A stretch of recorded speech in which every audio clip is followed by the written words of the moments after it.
Hi అండి, welcome to Telugu one cinema. నేను రూపానాథిల్లా. Super star Mahesh Babu, దర్శక ధీరుడు రాజమౌళి కాంబినేషన్లో రానున్న మొదటి సినిమా ఎస్ఎస్ఎంబి 29. కేఎల్ నారాయణ అత్యంత భారీ బడ్జెట్తో నిర్మిస్తున్న ఈ మూవీ ఇండియానా జోన్స్ తరహాలో అమెజాన్ ఫారెస్ట్ నేపథ్యంలో రూపొందనుంది. బాహుబలి, RRR తర్వాత రాజమౌళి డైరెక్ట్ చేస్తున్న మూవీ కావడంతో ఎస్ఎస్ఎంబి 29 పై భారీ అంచనాలున్నాయి. ప్రస్తుతం ప్రీ ప్రొడక్షన్ వర్క్ జరుగుతోంది. త్వరలోనే అధికారికంగా ప్రకటించి షూట్ ప్రారంభించే అవకాశం ఉంది. ఇదిలా ఉంటే ఈ సినిమాకి ఒక ఊహించని టైటిల్ ని ఖరారు చేసినట్లు తెలుస్తోంది. ఎస్ఎస్ఎంబి 29 కి మహారాజా అనే టైటిల్ ని పరిశీలిస్తున్నట్లు గతంలో వార్తలొచ్చాయి. అయితే ఇప్పుడు అనూహ్యంగా మరో పేరు తెరపైకొచ్చింది. ఈ మూవీకి గోల్డ్ అనే టైటిల్ ను ఫిక్స్ చేసినట్లు సమాచారం.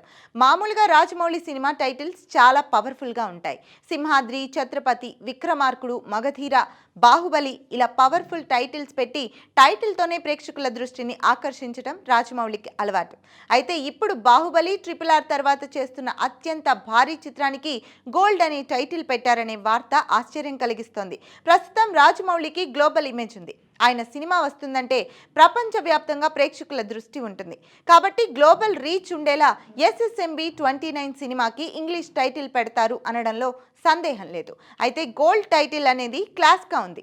ఇండియన్ ఆడియన్స్, అందున తెలుగు ప్రేక్షకులు ఈ క్లాస్ టైటిల్ ని ఎలా రిసీవ్ చేసుకుంటారో చూడాలి. ఏదైనా సినిమా చేస్తుంటే దానికి సంబంధించిన ప్రతి చిన్న విషయంపై రాజమౌళి ఎంతో కేర్ తీసుకుంటారు. అలాంటిది సినిమాకి ఎంతో ముఖ్యమైన టైటిల్ విషయంలో ఆయన ఎంత ఆలోచిస్తారో ప్రత్యేకంగా చెప్పక్కర్లేదు. మరి మహేష్ బాబు సినిమాకి నిజంగానే గోల్డ్ అనే టైటిల్ ఖరారు చేశారా లేదా అనే దానిపై త్వరలోనే క్లారిటీ వచ్చే అవకాశం ఉంది.